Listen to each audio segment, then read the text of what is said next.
Hi, it's Dr. T. And in this episode, we're answering the question, why isn't college the ticket to the good life anymore? For decades, college has been painted as the way to get the kind of life that you want, to live comfortably, to earn a great income, to achieve the American dream. Everyone should go to college. For most of our country's history, though, only the wealthy could go to college. And this really changed pretty dramatically after World War II. The GI Bill that was passed allowed a pathway for people who had served in World War II to go to college for white men. Right? Men of color were denied this opportunity, but for white men, it did give them that chance. So if we look at historically what's been happening, in 1960, just under 8% of the population were college graduates. In 2022, almost 38% are college graduates. So those percentages tripled and have raised just slightly in the last couple of years, but stay pretty close to that level. Now, why doesn't everybody go if we say everybody should go to college? Cost, of course, is the main obstacle. And there are a couple of reasons why costs for college education have gone up so dramatically. One is advances in technology. So there's been a lot of pressure to keep up. When young people come to college now, they expect top of the line technology. Used to be computer labs. Now most people come with their own laptops, but they want super fast Wi-Fi where they can not only do what they need to do for school, but play all their video games. We need servers that can hold all of this information that we are increasingly putting into electronic form. That costs money to keep up with the advances in technology. There have also been huge increases in administration, sort of people in the middle and upper layers of the organization. And those salaries are much more expensive than, say, my salary as a professor was. And so they keep creating these administrative positions and spending money on administrative costs. Now, to illustrate just how quickly these costs have gone up, I'm going to tell you exactly how old I am. I went to Kalamazoo College in the fall of 1981 in Kalamazoo, Michigan. Love, love, love that place. And my total package, my total costs, tuition, room and board, expenses, etc., was estimated at $8,300 for that year. Kalamazoo College in the fall of 2025, those same expenses are estimated to be $73,000. That is almost a nine-fold increase in the cost in 44 years to go to that school. Now, to give you a sense of the context in which this is happening, the federal minimum wage in 1981 was $3.35. That's how much I made in my work-study job on the campus.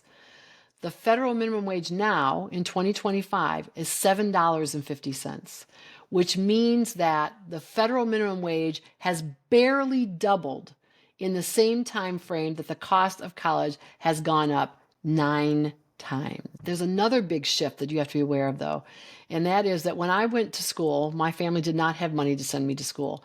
I went on every form of financial aid known to humankind. So I had scholarships. I had academic awards for my grades. I had grants that came from both the state of Michigan and the federal government. I had work studies, so I worked 10 hours a week and a job on campus.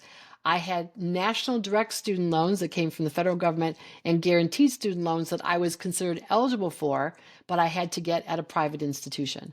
But overall, my aid package was weighted toward grants. I had relatively less in the way of loans. That has shifted.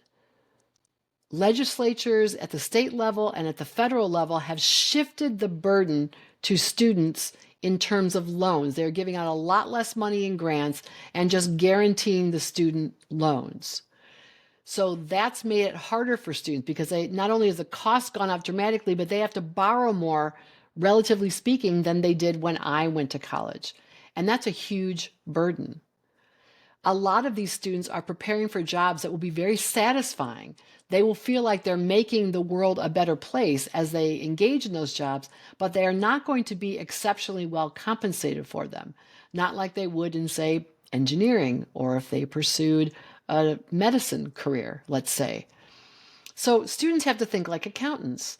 Like, this is an investment and will it pay off? Which means they have to know what school is going to cost them you can get a pretty good ballpark figure when you know what the first year is going to cost. It's going to cost more every year after that, at least a little bit more. How much will I make? There could be a wide range in terms of what they make. They also could be moving into jobs that don't exist now. With technology exploding the way it is, I told my students that many of them, I'm preparing you for a job, to work in a job that doesn't even exist yet. And so that's hard to do. It's hard for them to know exactly what they will be doing. They don't really know what their student loan payments are going to be when they get out. So trying to understand whether they can afford to make that kind of student loan payment, and of course having really not a whole lot of information about what kind of job they'll be in or how much that's going to pay, that's going to be difficult for them to make that calculation. And because we've pushed and said, you must go to college, that's the way to go, that's your ticket, it makes it really difficult for students to say no to college. Now, there are jobs you can get with training that is not a 4-year college degree that actually pay really well. The trades across the board, electricians, plumbers, carpenters, etc., it's hard to find people who do that kind of work, to get them to come, to get them to be reliable, to get them when you need them, because a lot of times when you need them, it's an emergency. Those actually are good options for people, but we don't encourage students to pursue them.